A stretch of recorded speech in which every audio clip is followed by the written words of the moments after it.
Rejoice, JRR fans, because we have another new spin off series set in the Game of Thrones universe. This time with a much more lighthearted and traditional approach in comparison to what we're used to seeing, with shows like Game of Thrones or House of the Dragon. This series, based off of a novella by J.R.R. Martin called Tales of Dunk and Egg, tries to focus in on the traditional hero's journey type of story, with a singular character usually venturing off on a journey against all odds to defeat a big bad and save someone near to them, be it a member of royalty, a family member, or maybe even a good friend. Based on that premise alone, I was already sold. But just like Game of Thrones and House of the Dragon, this is another series of books that is also unfinished. So hopefully this show sticks the landing and is much better than Game of Thrones Season 8. With that being said, how was the first episode? Well, let's dive in and see.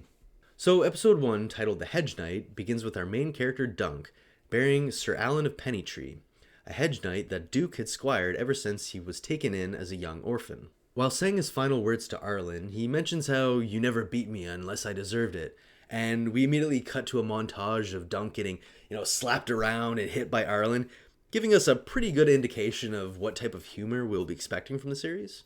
And within the first scene, we already get quite a few jokes, even one of them being a poop joke, which is definitely not what you expect coming from a series that brought us very intense moments, like the Red Wedding from Game of Thrones or Blood and Cheese from House of the Dragon. And luckily, it doesn't feel obnoxious or distracting from the story, kind of like the humor you might see in a lot of Marvel movies lately.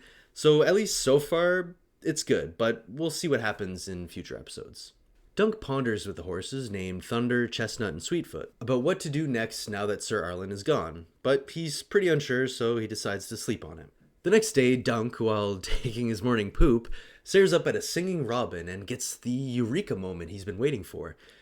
He decides to take up Sir Arlen's swords, shield, armor, and horses, and knowing that a jousting tournament is coming up in Ashford, he quickly schemes to win the tournament in order for money, of course, but also to solidify his wrongfully gained knighthood.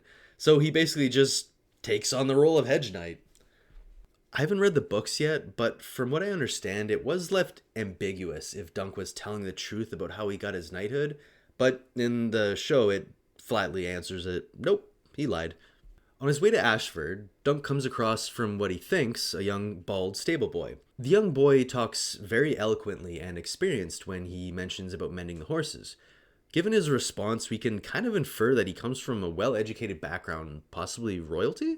After the fun exchange between the two, Dunk makes his way to the local inn to rest up before his next journey. In this scene, we get an interesting moment between Dunk and this drunk, nervous man sitting at a table next to him. When the man sees Dunk, he begins freaking out, telling him to stay away from him, starts brandishing his knife, and, he quickly slams a Targaryen coin on the table and makes his leave. It's a really strange scene, and there's a lot of focus on it.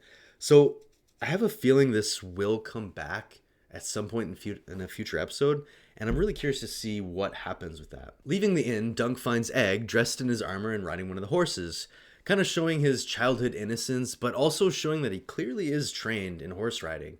From where? Who knows? Egg then asks Dunk to join as a squire and help him with his upcoming tourney. Dunk refuses, telling the boy that it wouldn't be safe for him.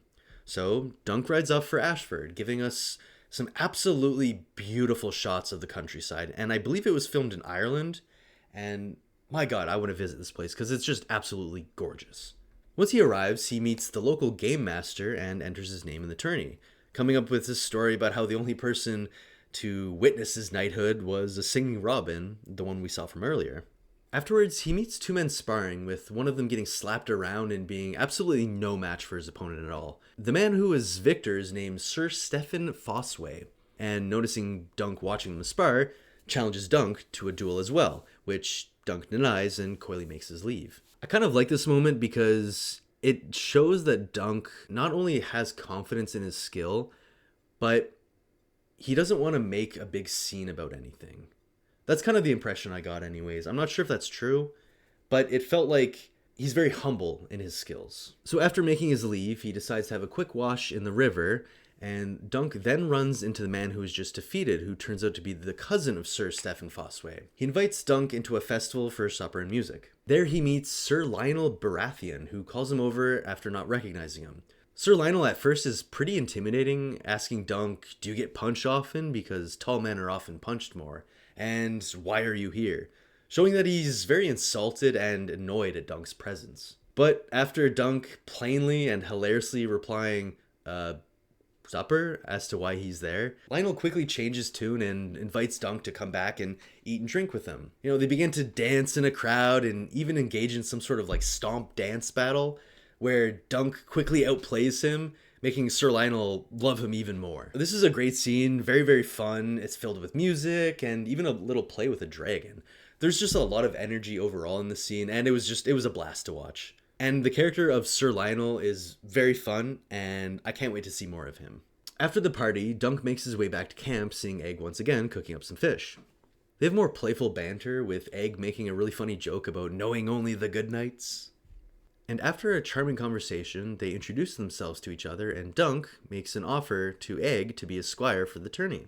Which I found was a really nice callback to the start of the episode, beginning with Dunk losing his mentor who took him in as an orphan, just to have him taking an orphan boy and becoming the mentor at the end. So overall, I really enjoyed this episode. The acting from everyone was superb, especially with the standouts being Dunk, Egg, and Sir Lionel. They all felt incredibly natural in their roles. I also loved how humble and simple and kind of soft-spoken Dunk was throughout the whole episode. You kind of feel bad for him at multiple times. Everywhere he goes, because he's the tallest person in the crowd, he's going to get noticed, and you see that a lot in the episode. A lot of people are kind of gawking at him. He's often made fun of because he's clumsy and very just awkward. Even to the point where some of the low dregs of society are even making fun of him. Like, he can't catch a break. The comedy was also great, not feeling obnoxious or distracting from the story, and still making it feel like it fit in the Song of Ice and Fire universe. I'm interested to see how they can stretch so much content out of a series of small novella, but so far I think they're doing a pretty good job, and I'm looking forward to next Sunday for episode 2. So that'll be it for me for now. Have a good one.